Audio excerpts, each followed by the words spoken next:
Yeah, For number two. for number 2. There's Yeah. T1.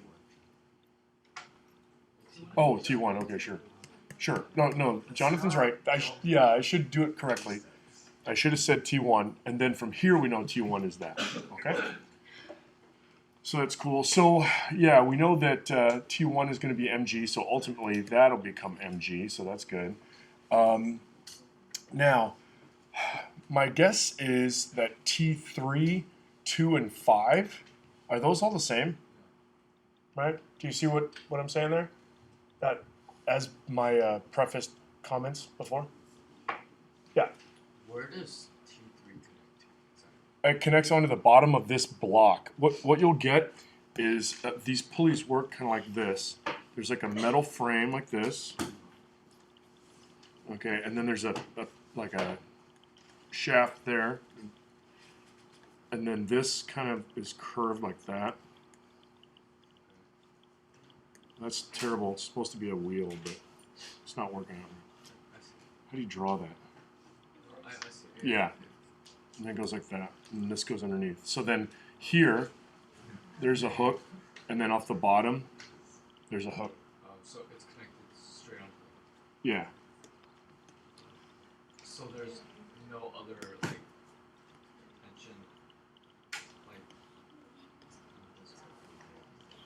nothing's pulling on it, right? On T2 or T3 right here? No. It's just hanging. Yeah, it's just hanging. It's like if you connected it to the wall. So they're not touching it.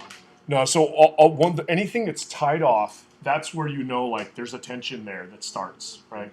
And then anytime, so if it rolls over these wheels, in reality, there would be a difference. Like in reality, if you go over a pulley, that pulley requires energy to turn. So when you pull the rope across the pulley, you'll consume some of that energy. So then tensions can be different on the opposite side of a real pulley.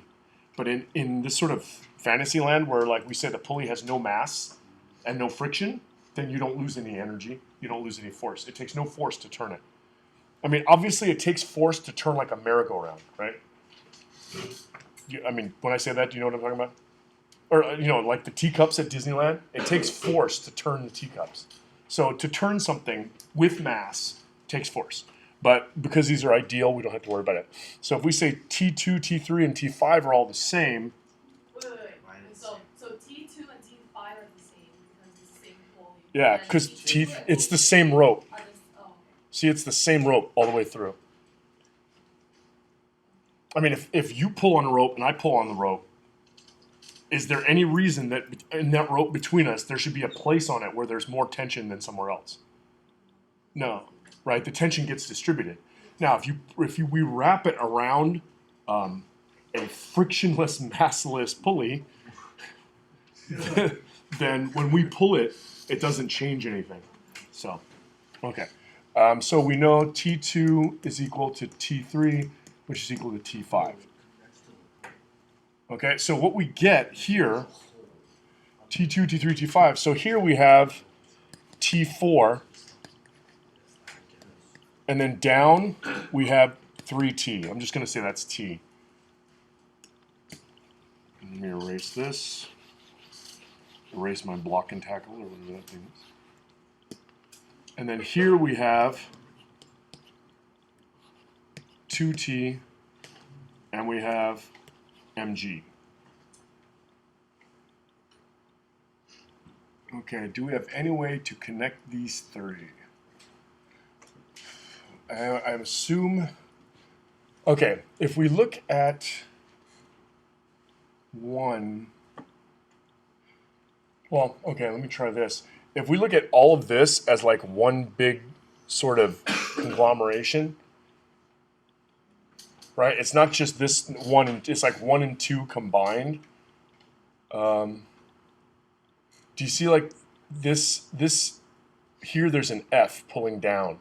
So from T4, I'm thinking T4 is going to equal mg plus F.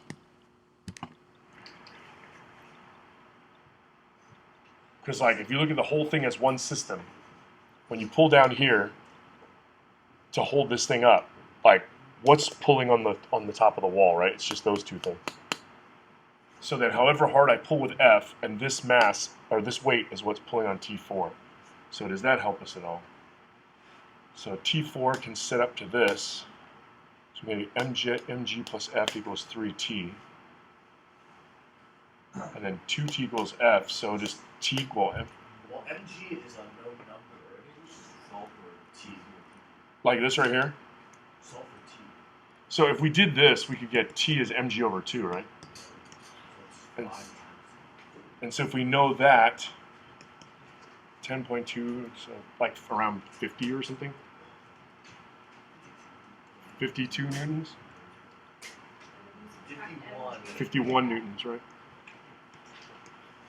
Sorry, and then what? We use times that by 3, and then we subtract mg to that, and we find out. Okay, well, oh, that makes sense. Do you see it? Oh, did you look at the solution or something? There's no solution. There is no solution. But we just figured that. That's good. Because, like, you see here we have T4 is equal to 3T, right? And then here we have T4 is equal to mg plus F. So just set the T4s together, and we get mg plus F is equal to 3T. And so then we know what mg is, so we can figure out that. Yeah, that's not it. Which one? It says set to Oh, yeah, yeah. What we did was, so it's kind of like we used this here to find out, or no, sorry, yeah. We used that here to say T1 is mg, right? And then here we saw that there's 2T is equal to T1, which was mg.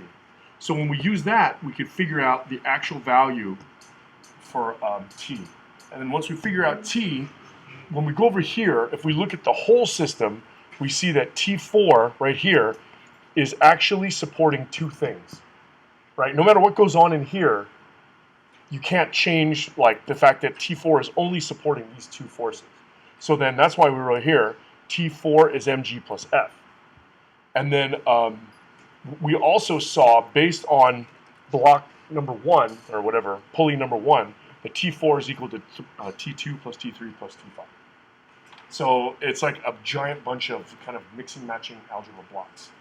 And T3 is like Yes, because they're all in the same string.